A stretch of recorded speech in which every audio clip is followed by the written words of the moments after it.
안녕하세요. 날라리 전원생활의 양평대군입니다. 이 전원주택에 잘 관리된 잔디마당은 전원생활에서 빼놓을 수 없는 모두의 로망입니다. 이러한 잔디마당을 만들기 위해서는 매년 여러 관리가 필요한데요. 그 중에서도 잡초 관리는 가장 기본이 되는 관리입니다.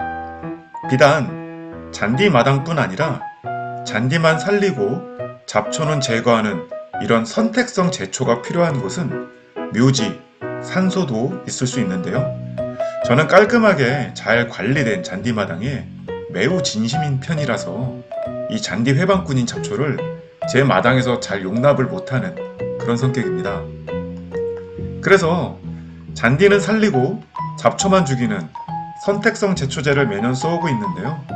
여러 선택성 제초제 중에 농약 성분이 없어서 반려견인 산들이에게 무해한 친환경 제초제인 해승바이오 3고라는 제품을 매년 사용해오고 있었습니다. 이 다소 비싼 가격이지만 매년 좋은 효과를 보여서 잘 사용해오고 있었고, 올해 역시 잡초가 자라는 4에서 5월에 마당에 집중적으로 뿌려줄 예정입니다. 그러다가 이번에 이 카소론이라는 바로 이 녀석인데요. 제가 이전에 사용해보지 못했던 제초제를 그것도 봄이 아닌 이 한겨울에 구입을 해서 사용하게 되었습니다. 이 카소론이라는 제초제를 구입하게 된 이유는 먼저 첫 번째는 겨울 제초제에 대한 호기심입니다. 평소 잡초와 제초제에 관심이 많던 분들은 동장군이라는 제품을 많이 들어봤을 것입니다. 동장군 역시 제초제인데요. 카소론처럼 겨울에 뿌려야 하고 잔디만 살리는 잔디 외의 잡초를 제거하는 선택성 제초제입니다. 처음에는 이 동장군을 구입하려고 농협에 갔는데 저희 동네엔 동장군은 없고 카소론만 취급한다고 해서 카소론으로 구입하게 되었습니다. 두 번째는 한가한 겨울에 제초한다는 편안함과 생소함입니다. 일반적으로 봄에 하는 제초는 분무기를 둘러매고 제초제를 뿌리는 것으로 이렇게 딱히 힘들지는 않으나 봄에는 이것저것 제초 외에도 할 일이 매우 많습니다. 한마디로 봄은 바쁩니다. 더욱이 저처럼 평일에 회사를 다니는 사람들은 주말밖에 시간이 없는데 그 주말은 더더욱 바쁩니다. 그러나 반면 겨울에는 이 눈 치우는 것 외에는 딱히 할 일이 크게 없다고 봐도 무방합니다. 벌레도 없고 그냥 이 퍼질러 있기 아주 좋은 계절입니다. 가끔은 무슨 일 없나 하고 몸이 근질거리기도 한 계절이 겨울입니다. 그런데 이런 겨울에 귀찮게 물을 섞거나 또는 분무통에 액체를 부을 필요도 없이 그냥 땅에 뿌려주면 이후 1년 동안 잡초에서 해방된다고 하니까 바쁜 봄에 또 여유도 주고 이 상당히 매력적인 제초제로 느껴졌습니다. 그리고 마지막으로는 현재 이 주력으로 쓰고 있는 친환경 제초제의 비용을 절감할 필요가 있어서입니다. 친환경 제초제는 다 좋은데 비용이 좀 비싼 것이 흠입니다. 항상 한 통으로는 좀 모자르고 두 통은 좀 남는 애매한 양인데요. 반려견인 산들이에게도 또 인체에도 무해한 것이 가장 큰 장점이라서 매년 사용하고 있었습니다. 그런데 이 비싼 제초제를 산들이가 못 가는 옆마당, 뒷마당에도 뿌려주고 있는 부분들이 있어서 항상 이런 부분에선 제초제가 좀 아깝다는 생각이 들었습니다. 그래서 굳이 반려견을 위한 친환경이 아닌 이런 부분들은 겨울엔 카소론으로 뿌려주고 비싼 친환경 제초제는 정말 필요한 부분만 집중해서 뿌려주려고 생각하였습니다. 그럼 이제부터 카소론에 대해서 본격적으로 한번 알아보도록 하겠습니다.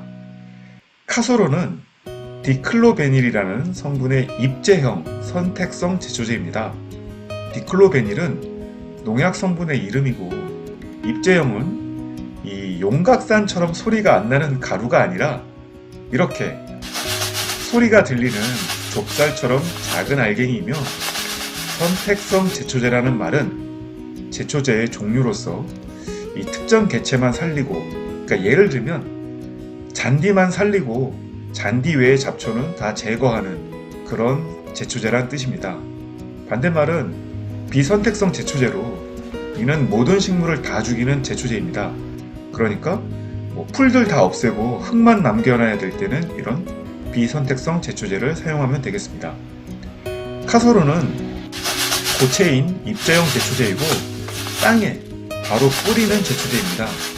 일반적으로 봄에 사용하는 이 물과 희석하여 사용하는 액체형 제초제가 아니라 고체로 된 육제형 제초제이며, 액체형이 분무기로 잡초에 입에 뿌리는 방식이라면 카소론은 땅 위에 던져 흩뿌리는 제초제입니다. 카소론이 잡초를 제거하는 방식은, 일단 카소론이 땅 위에 떨어지면 수분 등과 함께 땅 속에서 분해되고 흡착하여 그 이후에 카소론 성분이 잡초 씨앗들의 성장을 억제하고 땅 위로 올라오지 못하도록 어떤 이런 코팅층을 형성해서 잡초의 발화를 억제한다고 합니다. 때문에 일단 잡초가 땅 위로 나오기 전에 뿌려야 하며, 그렇기 때문에 동절기인 11월부터 이듬해 2월 사이에 반드시 뿌려줘야만 효과가 있다고 합니다. 특히 이 온도가 올라간 뒤에는 농약 성분이 휘발되어서 효과가 약해지기 때문에 더더욱 2월 전까지는 뿌려주어야 한다고 합니다. 또한 땅에 수분이 있을 때 더 잘 흡착이 된다고 하니까 눈이 온 다음 날이나 비가 오기 전 또는 비 온 직후에 뿌려주면 더 효과가 좋다고 합니다.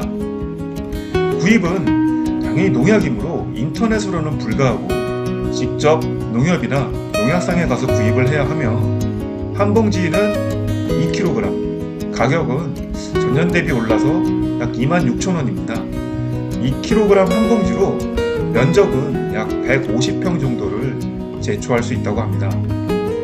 이 같은 동절기 입제형 제초제인 동장군과의 차이점은, 제가 둘 다 사용해 본 적은 없어서 성능을 말씀드리긴 어렵지만 이런 자료들을 비교해서 정리를 해보면, 카소론은 2kg 한 봉지에 150평을 사용하고 동장군은 3kg 한 봉지로 100평 정도를 사용한다고 합니다. 그만큼 카소론의 디클로베닐 농약 성분이 동장군보다 더 높게 함유되어 있다는 차이점이 있습니다. 실제로 카소론은 동장군보다 사용법에 있어서 더 주의해야 한다는 점이 있다고 합니다. 가격도 카소론이 좀 더 비싼 것 같습니다. 카소론은 간편하고 강한 효과를 가지고 있는 장점이 있으나 반면 꼭 지켜야 할 주의사항도 있는데요. 이제 반드시 지켜야 할 주의사항에 대해서 말씀드리겠습니다.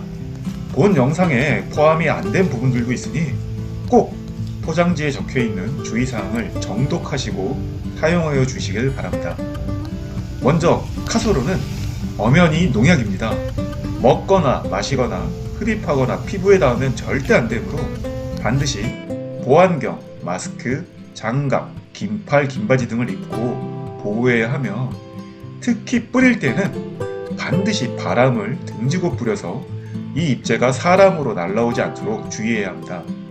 다음으로는 잔디가 땅에서 나온 상태이거나 잔디를 심은 지 2년 미만의 어린 잔디일 때는 사용하면 안 됩니다. 잔디가 약해를 입을 수 있으니 반드시 잔디의 휴면기인 동절기에 사용해야 합니다. 또한 카소론은 일명 양잔디라 불리는 서양잔디, 한지형 잔디에서는 절대로 사용해서는 안 됩니다. 약해를 입는다고 하기 때문에 카소론은 반드시 이 한국 잔디에서 사용을 해야 되고, 또한 채소나 화훼, 온실, 비닐하우스에 인접한 장소에서도 사용하지 말라고 되어 있습니다. 또한 살포 후 토양을 섞거나 경운하면 약효가 떨어질 수 있으며, 중복으로 계속 뿌릴 경우 약해의 우려가 있으니 중복하여 살포하지도 말라고 되어 있습니다. 그리고 이 부분이 정말 중요할 것 같은데요. 카소론은 입제형이므로 땅에 흩어 뿌리는 방식으로 제초제를 뿌리는데요. 이 뭉탱이로 뭉쳐 뿌려지는 것을 특히 주의해야 할 듯합니다. 한 주먹씩 마치 소금 뿌리듯 왕창 뿌리다 보면 잡초는 물론 잔디와 나무까지 약해 피해를 보는 경우가 많다고 합니다. 따라서 이 주먹대기로 뭉쳐서 뿌리는 것이 아니라 균등하게 흩어 뿌리는 것이 꼭 필요합니다. 그래서 이 다음에 말씀드릴 이런 입제 살포기 같은 도구가 특히나 필요할 것으로 생각됩니다. 이 제품은 입제 살포기입니다. 카소론과 같은 입제형 제품을 흩뿌리는 도구인데요. 인터넷으로 약 17,000원 이하로 주문이 가능하며, 넓게 뿌리는 흩뿌리기와 일렬로 뿌리는 외줄 뿌리기가 가능합니다. 이런 입제용 제초뿐만 아니라 염화칼슘, 비료 등을 뿌려줄 때도 사용 가능하고 씨앗 종자 등 이 외줄 뿌리기로도 가능합니다. 특히 토출되는 구멍 크기를 조절할 수 있으므로 입제의 크기에 맞춰서 사용하면 편리할 듯 합니다. 이러한 입제 살포기는 손으로 뿌릴 때의 이 불균일한 위험을 줄여줄 수 있고 비용도 얼마 안 하니까 가급적 꼭 갖추시는 것이 좋을 듯 합니다. 이제 이 카솔론을 어디에 어떻게 뿌릴지 계획을 말씀드려 보겠습니다. 먼저 말씀드린 것처럼 카솔론은 저독성이긴 하나 위험한 농약이고 또 처음 사용해보는 것이므로 마당 전체에 뿌릴 계획은 전혀 없습니다. 올해는 카솔론에 대한 시범적 성격이 강함으로 우선은 저희 집 반려견인 산들이의 접근이 불가한 집 외벽 및 뒷마당을 중심으로 잡초가 많이 자라는 잡초군락 위주로 뿌리려고 하고 화단과 마당의 경계면을 중심으로 예초기 사용이 어려운 이런 조경석 주변으로 시범적으로 뿌려보려고 합니다. 중심 잔디마당과 나무 화단 주위는 예년처럼 바이오 3고로 봄에 뿌려줄 계획입니다. 올해는 성능을 시험하는 차원에서 시범적으로 카솔론을 뿌려보고 장마철 전후로 카솔론에 대한 평가를 영상으로 공유하도록 하겠습니다. 자, 그럼 이제 설명은 마치고 저와 같이 한번 카솔론을 뿌리러 마당으로 같이 나가보시겠습니다.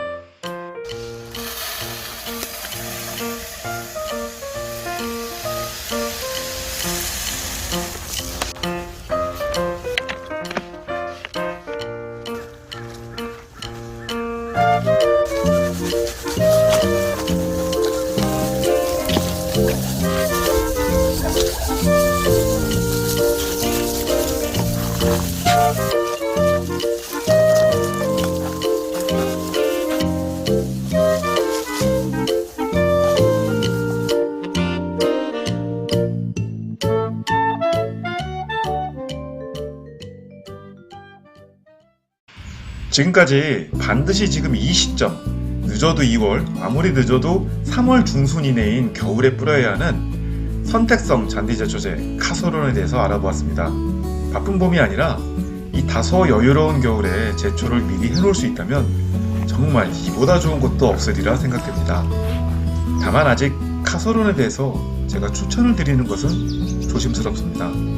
왜냐하면 실제로 이 카솔론에 의한 약해 피해 사례도 보여지고 있어서 저도 직접 제가 사용을 해본 후에나 말씀을 드릴 수 있을 것 같습니다. 이 제초제의 효과는 여름 장마 전후까지 주기적으로 제가 확인을 해서 공유하도록 하겠습니다. 그럼 오늘도 이 소중한 시간 시청해 주셔서 정말 감사합니다. 지금까지 날라리 전원생활의 양평대군이었습니다. 감사합니다.